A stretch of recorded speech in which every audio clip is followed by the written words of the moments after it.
good. We are good. All right. Let's get started. Chapter 16, Blueprint for Black Power, Investing in and Trading with African Nations. Amos Wilson explains the importance of Africans and African Americans trading with one another, as well as investing in order to gain social, economical, and political control, and have Africa compete at a global stage when involved with international trade. And he also goes on to give ideas of the benefits of international trade centers, African stocks, and also the fact that it's inexpensive now, but then having the potential of economic growth. Now, for people that are outside of Africa or also within the continent, they may think it's risky because of those things.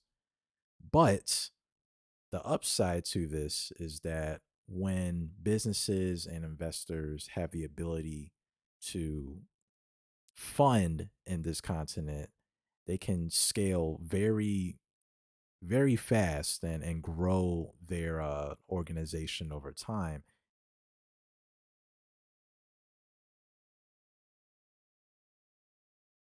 Why should a Pan African trade alliance be promoted when collaborating amongst African nations? Why is Pan African Trade Alliance important? I'll say for my answer, when we're talking about Pan Africanism, we're talking about the most effective way to cooperate and unite Africans, whether that is on the continent, in the Caribbean, or diaspora, because at the end of the day, the common goal is about African unity, right? It's about self determination and development, and we've covered this from chapter 14 when we were taught by Amos Wilson how important social relations are to form a group identity. The BAIO, that's what we focus on, right? That's what we do. We can recall from Jabari's live stream when he was on Focus on Liberia on Saturday, I believe. And he and Cal Fambale, they've used history that shares a commonality with us Africans. And with that, it erases all the other ideologies and it's centered what is best for Africa. What is the main target that we're looking at here? So when we have a Pan African trade alliance that's African centered, it benefits and promotes and strengthens African relationships to build business, trade, and any other projects that we may have going forward. I see it as important because of something else I've been reading, but call it the ripple effect Hmm. for everything with Black folks.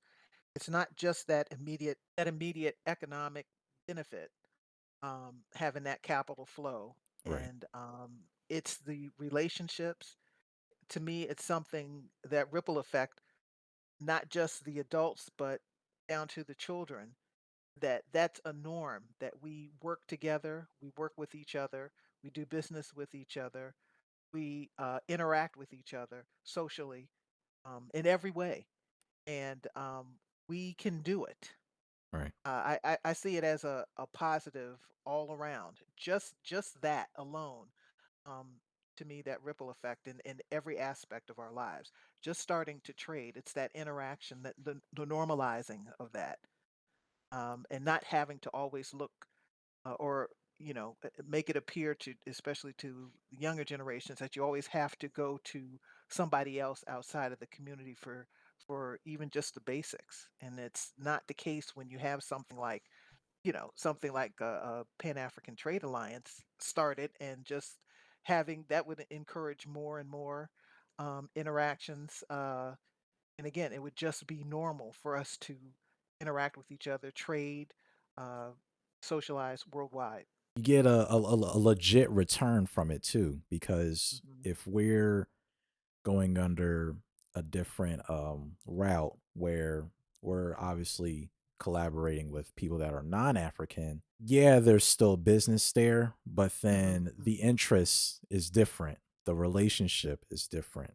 That's right. There's not much of a value that may another ethnic group have that we have.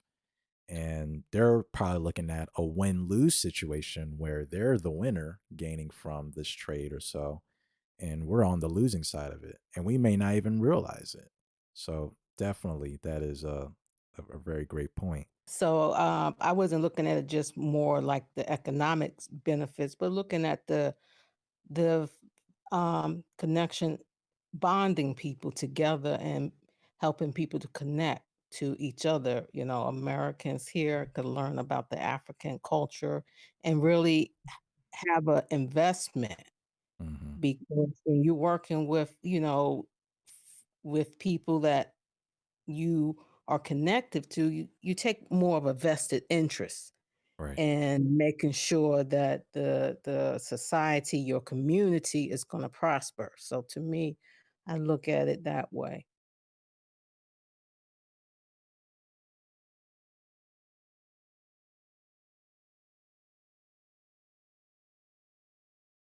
The challenges and obstacles that African Americans and Africans would face when it comes to investing and trading with one another.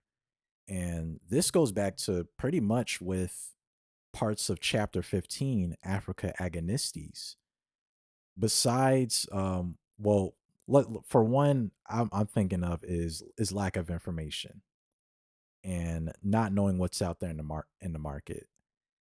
If we don't have a institution where we can collaborate amongst these things and figure out what is the best way to sell this product, or what is the need for this country in Africa, it gets very risky for investors and businesses to go for an opportunity when trading amongst another. And then on top of that, poor infrastructure. We talk about this many times in the BAIO. When you have poor roads, when you don't have a bridge that's not being built, or if things are not being renovated or upgraded, it can be very costly. And then again, you are scaring away those potential investors, business folks, or marketers, because the image that Jabari talks about in the live stream, the image is not there. So therefore, people are not wanting to invest in that. But I And see that, that as an opportunity also. right, right, I'm right, sorry to interrupt you, but yeah, I see that. So that could be on the other end of it, that could be an investment opportunity. Somebody in the construction field. Um, yeah, I'm sorry. Go ahead. No, no, no. You're definitely correct. I'm glad you brought that up, because in Mhm. hindsight, for someone that sees that potential, they could use that as the opportunity. Thank you. Yes. And then from the previous chapter, Africa Agonistes, another obstacle is political instability, corruption, right? If the government country, you know, Mhm. Yeah. those are self-inflicted wounds. Again, that's going to affect or trickle down to the trading and investing with Africans in general. Well, what came to mind to me immediately was right now, since it's still, I mean, there's a little bit of trade, but on Right, the grand scheme, compared to, it's not obviously not even close to the amount of trade we do with other folks. But right. my thing was, I'm thinking it's trust. Thinking of the Yeah. kind of the social aspects of it right now, because so much has been put in the way, so many obstacles as far as talk anti African, anti African American, anti Caribbean, anti this, anti that Hmm. concerning us. And that puts obstacles, ones that you can't see, but that puts um, an obstacle, I think, right smack dab in the middle, and causes all kinds of problems if you can't even, you know, in greater numbers, trust. Right. And to me, yeah, that's what jumped out. And I'm thinking more lines of the lines of like market instability in terms of, investing in the stock market and trade, Mm. because, you know, for me, I barely understand American market, so another international market. Mm. Ah. Hey, I'm you with you know, too. I I kind of looked some of the markets up just to see which African countries were doing a little better, and then I'm saying to Mhm. myself, "Oh yeah, and definitely would need somebody that had some expertise in those now in that arena." As far as even if you want to invest in some startups, you would need somebody that can give you the correct financial information, even if you have the money to Right. invest. You need to know that the person is giving you the right amount of money, and that another obstacle is if you do have the money, you don't want to come across somebody that might, potentially mislead you. Exactly, exactly. Ah, yes. I could totally check with the stock market because what's the channel in NBC? No, not was it NBC? And then they have the But you chart. talking about Oh, okay. So I forget what it's called. I think it's CNBC. I don't know. CNBC. Oh, Mhm. it's You're right. one of Yeah, the yeah, yeah. Mhm. First time seeing that, I was freaking out. I said this has to be some code. All the graphics going in. I Oh, said right, this is right. coding right here, but no, Oh, these yeah. are these are some great points. And as much as we can talk about the issues. I mean, obviously the BEI is about the solution, and just like we talked about earlier, these are also ways that Africans can overcome this is by building those relationships, is by networking, because then you could come across people that are genuine, that have the knowledge, and now you can form joint ventures, where, okay, I have my resources, Ethel has her resources, and Helena, we could build something off of here. Or if we have the means of technology, we can leverage that. I mean, there's so many tools that I know African can just use if they had the access to it, as well as here in the United States. Um, then, of course, you made a great point, Ethel.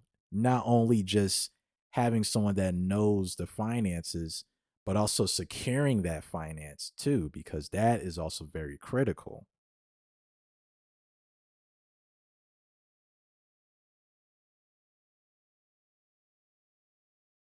Um, the benefits of Africans investing and trading with other African countries and the impact it has within, the community itself.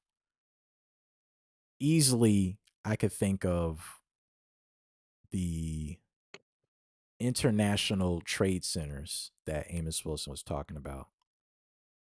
And when you have those international trade centers built and people can visit those, this is more than just again, this goes back to a lot of things when we're talking about people that are entrepreneurs that own a small business, and then when they can come to an institution to collaborate with one another, knowledge can be shared. You can have webinars, tools, um just so many services that people can leverage off of, and then now you can create even more jobs and give out more opportunities to help your people.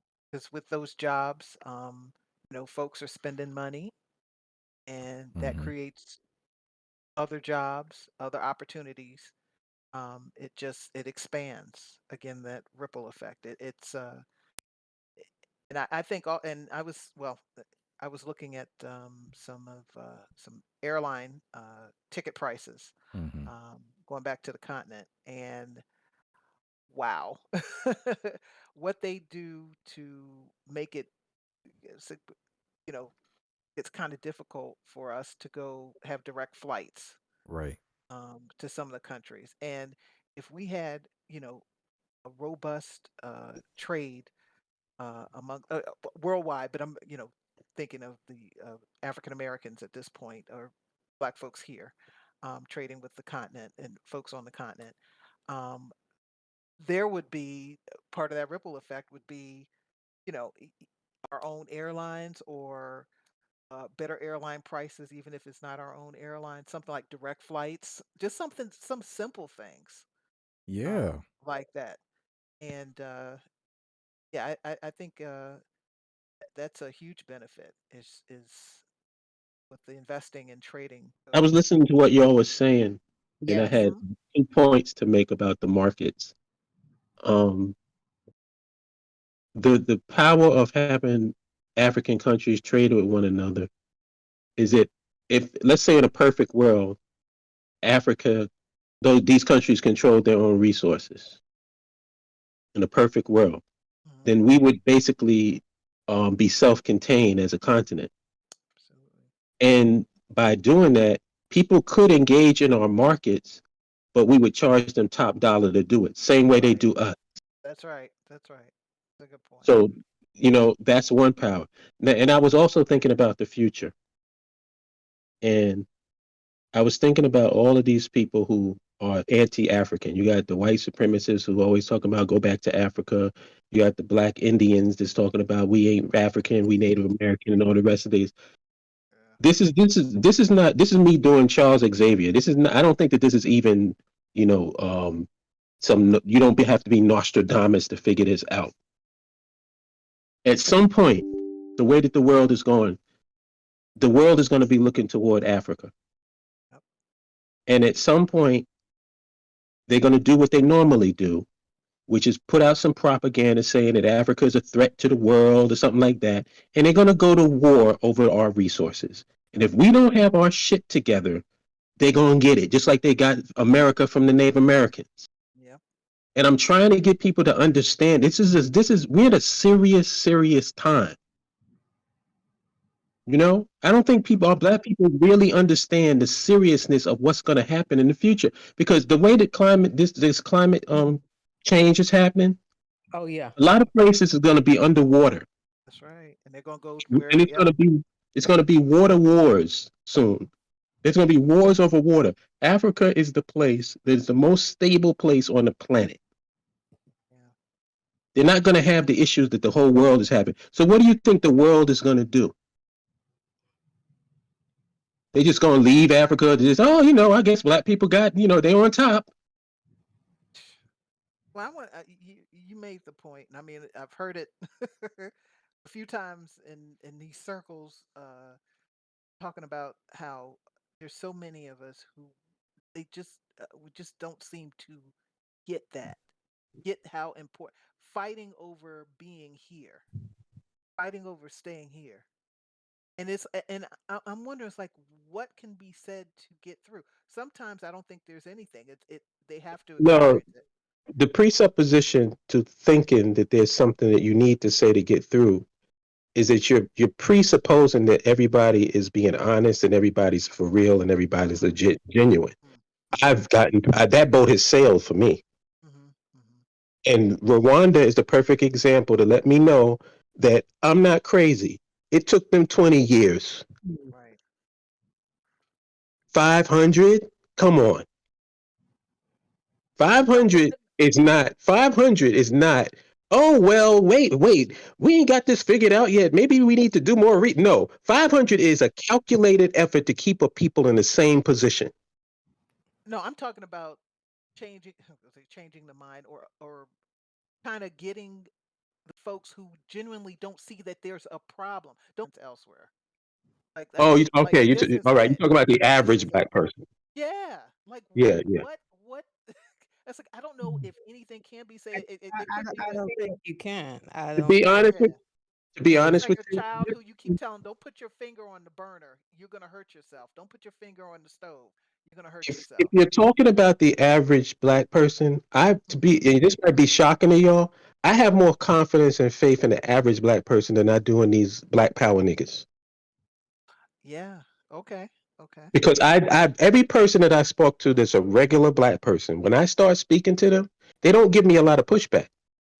Yeah. A lot of people haven't They do thought more. about it. They do more list, right? Because they haven't. Yeah, This is not anything that they Right. come They have across. an that's idea. true. So when That's they true. hear me talking about it, Hmm. they have an ear to it. The problem is we don't have a big enough microphone. True. And another problem is we don't spread the information. We just don't do it. It's like one thing I'll say about ADOS, they spread their message. Well, they've got some of that though. Some people just literally don't want to hear it because it's not more of a happy, clappy message, and No, some but people it is don't. an empowering message. It is if you're open to it. I mean, Right. Mark, some folks just don't. I mean, really, and there are folks who see and understand there's a problem, but just the option isn't there for them to leave these shores. They see this place as it. They genuinely see, and that's been hundreds of years of that indoctrination. Right. That's why you talk about some of these other groups who consider themselves natives or whatever hashtag they want to have baked in the cake for some folks. This is it for you. So they're amplifying that message. They're going to have the advantage. They're going But to you know have what it, and else? they've got You know people what who are else? backing them also who aren't You know what else, looking out for Alina? our best interests. At some point, and I kind of look at it as in this country, liberals and the left have been controlling the narrative on a cultural level in this country for a while. I would say since the 60s. Hmm. And now right wingers are starting to control the narrative. And you know how they started doing it? By debating and tackling them head on. They challenged them, and we're gonna have to debate and challenge these people head on. All of these Indians, all of these Hebrew, all of these people got to be challenged openly so that people can see us destroying them in a public setting. That's the only way I can see the title change. Like most people don't know. Like whenever I get something, because sometimes like with a lot of these memes rely on what do they call confirmation bias.